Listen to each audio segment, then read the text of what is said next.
Fraudsters attempt to register dozens of dead people as Democratic voters in Florida. Written by Alan Zong from the Epoch Times on October 31, 2020. A person tried to register dozens of dead people as new voters in Broward County, Florida, with mail-in applications, authorities said. The person from Columbia, South Carolina, submitted over 50 new voter applications with 19 envelopes in the same handwriting to the Broward Election Office in July. Staff in the election office flagged and turned over those suspicious applications to the Broward State Attorney's Office, the South Florida Sun-Sentinel reported. A follow-up investigation uncovered that most of the persons named in the applications, listed as Democrats, were deceased, Broward County election spokesman Stephen Venko told CBS Miami. Correspondence between the State Attorney's Office and Broward Election Supervisor Pete Antonacci shows that officials could not determine who mailed the registrations because there was no return address. At last, 3 applications were added to the Broward voters roll in July, but none of them were reported to have voted, the South Florida Sun-Sentinel said, citing officials. Florida allows people to register to vote through the mail, but the county will mark dead people in its files as ineligible to vote, according to state data. When people show up and vote, the state requires a valid government ID to do so, according to CBS Miami. Voting under a false registration is more difficult because the voter would have to show identification before either voting or mailing in a ballot, according to Antonacci. This is an organized effort by someone who knew a little bit about Florida law, but not a lot, and had a scheme to either undermine the Florida registration system with fake voters or intended to vote 50 times, Antonacci told the South Florida Sun-Sentinel. There's a lag time between when a voter dies and elections officials are notified, and the scammer appeared to take advantage of that, he said. The system is based on the honor system, and the honor system is supposedly bolstered by the fact that if you lie on one of these applications, it's a crime, Antonacci said. With determination, you can muscle your way in. Florida State Attorney's Office spokesman Paul McMahon refused to comment on the alleged fraud in an email to the Associated Press. We can comment on an ongoing active criminal investigation, she told the media outlet. The most serious potential violation was criminal use of personal identification, which would carry a mandatory minimum sentence of 10 years in prison, Assistant State Attorney Tim Donnelly said in a letter to Antonacci back in October 22. Broward County is a Democratic stronghold district and Florida's second most populous county. Hillary Clinton won the county with 66.08% of votes over President Donald Trump's 31.16% in 2016. The Associated Press contributed to the report.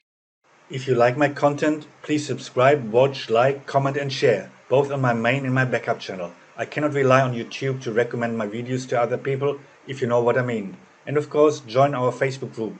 The link is in the description. We have a strict zero-tolerance, shoot-at-first-sight policy towards trolls and shills.